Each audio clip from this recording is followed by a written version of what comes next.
사랑하는 극동방송의 정자 여러분, 한 주간 동안 평안하셨습니까? 저는 부천 상동 21세기의 박병화 목사입니다. 오늘 저는 부부주의를 맞이해서 전도서 9장 9절의 말씀을 가지고 가장 어려운 적수를 가장 행복한 짝수로라는 제목으로 말씀을 드리고자 합니다. 이 세상에서 가장 어려운 만남은 배우자의 만남입니다. 어떤 면에서 가장 어려운 적수는 배우자입니다. 그런데 그런 배우자가 내 인생에 있어서 가장 행복한 짝수가 되는 비결은 무엇인가요? 첫째로는 수용성입니다. 수용성이라는 것은 받아주는 것입니다. 말도 받아주는 것입니다. 성격도 받아주는 겁니다. 물론 못마땅한 것이 없는 것은 아닙니다. 어떤 때는 상식적으로 맞지도 않습니다. 어떤 때는 잘못된 생각을 하고 있는 것입니다. 도대체 말이 되지 않습니다. 이래서 싸우는 겁니다. 그러나 저러나 부부가 싸움으로 가서는 안 되는 것입니다. 부부 싸움은 칼로 물베기라고 하나 남는 것은 상처와 아픔뿐입니다. 그리고 그 후유증은 만만치 않은 것입니다. 어떤 부부는 한 번 싸우고 나서 3개월 동안 말을 안 하는 부부를 보았습니다. 방에 들어가지도 않고 6개월 동안 소파에서 혼자 잠을 자는 남편도 보았습니다. 부부 싸움의 이유는 사실 큰 문제가 아닙니다. 감정 문제고 자존심 싸움입니다. 부부는 서로 부딪힐 때 감정이 발동하면 안 됩니다. 자존심이 고개를 쳐들게 놔둬서는 안 되는 것입니다. 그리고 사람은 어디에서 그리고 그 누군가를 통해서 그리고 어떤 문제로 인해 마음이 불편하고 심기가 편치 못하면 가장 아껴야 할 배우자에게 모든 것을 다 쏟는 못된 버릇이 있습니다. 다른 사람들에게는 실수하지 않으려고 조심스럽게 처신하면서도 배우자에게는 아무렇게나 말을 하고 내 감정을 다 드러내도 된다는 못된 생각을 하고 있는 것입니다. 우린 배우자에 대하여 스펀지가 물을 빨아들이듯이 수용성의 사람이 되어야 됩니다. 수용성의 그릇을 넓혀야만 하는 것입니다. 두 번째는 점진성입니다. 점진성이라는 것은 수용성에서 그 다음 성숙한 단계로 가는 것입니다. 수용하는 것은 자기 관리 문제입니다. 그러나 점진성은 상대방을 살리는 것입니다. 그리고 수용성은 마음의 문제이나 점진성은 말의 문제인 것입니다. 배우자를 칭찬하는 것입니다. 감사하는 것입니다. 고마워하는 것입니다. 인정하는 것입니다. 높여주는 것입니다. 잘했다고 하는 것입니다. 잘못했으면 미안합니다 라고 사과를 하는 것입니다. 그런데 아내에게 함부로 말을 하고 괴롭히고 상처를 주어서 무엇을 얻자는 것인가요? 마찬가지로 아내가 남편을 힘들게 하고 남편의 길을 팍팍 죽이고 무엇을 얻자는 것인가요? 서로 불행하게 살자는 것입니다. 우린 말로 서로를 살려주고 행복으로 천국으로 축복으로 가는 점진성의 부부가 되어야만 하는 것입니다. 어떤 사람은 마음으로만 사랑하면 되지라고 말합니다. 아닙니다. 종은 울리기 전까지는 종이 아니고 종달새는 노래 부르기 전까지는 종달새가 아니라는 말이 있습니다. 말로 표현해야 되는 것입니다. 우린 배우자에게 자녀들에게 입을 열어야 됩니다. 사랑의 말, 칭찬의 말, 격려의 말, 감사의 말, 미안하다는 말, 좋다는 말, 행복하다는 말 등 축복의 말을 자주자주 반복적으로 해야만 하는 것입니다. 한국 사람들은 배우자에 대하여 참고 넘어가는 인내 훈련은 잘 받아 수용성은 대단하지만 말의 훈련은 안 받아 점진성으로 가지 못하는 것입니다. 부부싸움은 사실 종이 한 장 차이인 것입니다. 부부는 마음의 수용성을 넘어 말로 행복의 짝수가 되게 하는 점진성으로 가야만 하는 것입니다. 세 번째는 행동성입니다. 행동하라는 것입니다. 배우자가 싫어하는 행동은 하지 않은 것입니다. 배우자가 좋아하는 행동은 하는 것입니다. 우린 내 생각만이 옳은 것은 아니라는 것을 알아야 됩니다. 그리고 좋은 결과가 되는 것도 아니라는 것을 알아야만 되는 것입니다. 저 사람이 옳을 수도 있는 것입니다. 진리가 아니라면 살고 죽는 문제가 아니라면 부부가 하나가 되어야 하는 것입니다. 다른 사람들하고도 마찬가지입니다. 내 뜻대로 되어야 한다는 것처럼 무식한 사람이 어디 있는가요? 우리가 말이나 행동에서 아주 조심할 것이로되 특별히 교회에서 조심해야만 하는 것입니다. 배우자를 사랑하는 행동으로 가야 합니다. 배우자가 원하는 행동으로 가야 합니다. 배우자를 기쁘고 즐겁게 해주는 행동으로 가야 합니다. 오늘 본문은 말합니다. 전도서 9장 9절에 네가 사랑하는 아내와 함께 즐겁게 살지어다. 네가 사랑하는 남편과 함께 즐겁게 살지어다. 네 번째는 기도성입니다. 기도하라는 것입니다. 사람은 한계가 있습니다. 참는 것도 한계가 있습니다. 받아들이는 것도 한계가 있습니다. 용납하는 것도 한계가 있습니다. 무엇보다도 내 자신이 약합니다. 내 감정이 약하고 내 생각이 부족합니다. 자존심도 상하고 인간의 연약함이 나에게 있는 것입니다. 그러므로 우리는 하나님의 도움이 필요한 것입니다. 하나님 도움 받는 것이 바로 기도인 것입니다. 그리고 우리는 가정을 위해서 기도해야 되고 자녀를 위해 기도해야 되고 배우자를 위해서 기도해야만 되는 것입니다. 기도하면 내가 변화되고 배우자가 자녀가 변화가 되는 것입니다. 하나님은 우리의 기도를 들어주시는 것입니다. 사랑하는 극동방송 애청자 여러분, 인생은 한 번 사는 겁니다. 두 번 살지 않습니다. 가정은 한 번 있는 것입니다. 아내와 남편은 하나일 뿐입니다. 그리고 부부의 만남은 영원한 것입니다. 사람은 스스로 자기와 다른 배우자를 선택하게 되어 있습니다. 그만큼 사람은 자기의 못난 것을 싫어하기 때문인 것입니다. 배우자가 나하고 달라야 사람은 인생의 실수가 적은 법이고 성숙해지는 법입니다. 그리고 부부는 하나가 아닙니다. 부부는 남남입니다. 남한테 함부로 말한 사람이 어디 있는가요? 남의 사랑과 수고를 당연히 여기는 사람이 어디 있는가요? 그런데 어떻게 아내한테 남편한테 여과 없이 함부로 말을 하고 아내의 고마움 남편의 고마움을 그 은혜를 그 수고를 당연하게 여긴다는 말인가요? 외국에 나가보면 젊어서는 정신없이 일을 하고 늙어서는 노부부가 좋은 식당 좋은 명소 외국 여행을 수십 명이 짝을 지어 다니며 노후를 행복하게 사는 것을 보게 됩니다. 그런데 우리나라는 젊은 애들이 부모 돈을 가지고 좋은 식당 좋은 차 좋은 명소를 다 차지하고 늙어지면 탁골공원이나 노인정이나 공원에서 늙은이들끼리 푸념하며 공원에서 밥을 얻어먹고 세월을 보내는 것입니다. 젊어서부터 부부가 남편의 고마움 아내의 수고를 알아주며 적수로 여기지 말고 행복의 짝수로 여기며 늙음을 준비하며 살아가야만 하는 것입니다. 배우자를 정말 사랑하고 같이 행복하게 살아야만 하는 것입니다. 이런 부부가 되라고 하나님은 부부를 만드시고 그 다음에 자녀를 만든 겁니다. 그래서 믿는 사람은 첫째가 부부요 둘째가 자녀요 셋째가 부모 순서인 것입니다. 그래서 행복하게 하나님은 살라고 천국 가정을 만들라고 축복받아 살라고 하나님께서 부부를 만들어 주신 것입니다. 물론 여기에 절대적인 것은 하나님의 은혜인 것입니다. 하나님 아버지 감사를 드립니다. 저희들에게 귀한 배우자를 주셔서 감사를 드립니다. 배우자에 대하여 모든 것을 수용하게 하시고 배우자에게 힘이 되고 삶의 기쁨과 신앙에 큰 유익이 되는 입술이 되게 하여 주시옵소서. 배우자를 말만 사랑한다 하지 않게 하시고 우리의 삶으로 행동으로 사랑하게 하여 주시옵소서. 그리고 늘 배우자를 위해서 기도하는 자가 되게 하여 주시옵소서. 그래서 우리 가정이 우리 부부가 행복하게 하시고 축복받게 하시고 천국이 되게 하여 주시옵소서. 예수님의 이름으로 기도를 드리옵나이다. 아멘. 예수님의 이름으로 기도하옵나이다.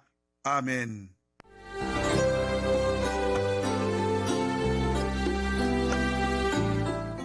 내가 매일 기쁘게 지금까지 부천 상동 21세기 교회 박병화 목사님께서 말씀 전하셨습니다. 오늘 말씀 들으시고 신앙생활에 도움받기 원하시는 분은 지역번호 032-245-1004 245국의 1004번 부천 상동 21세기 교회로 전화하시기 바랍니다.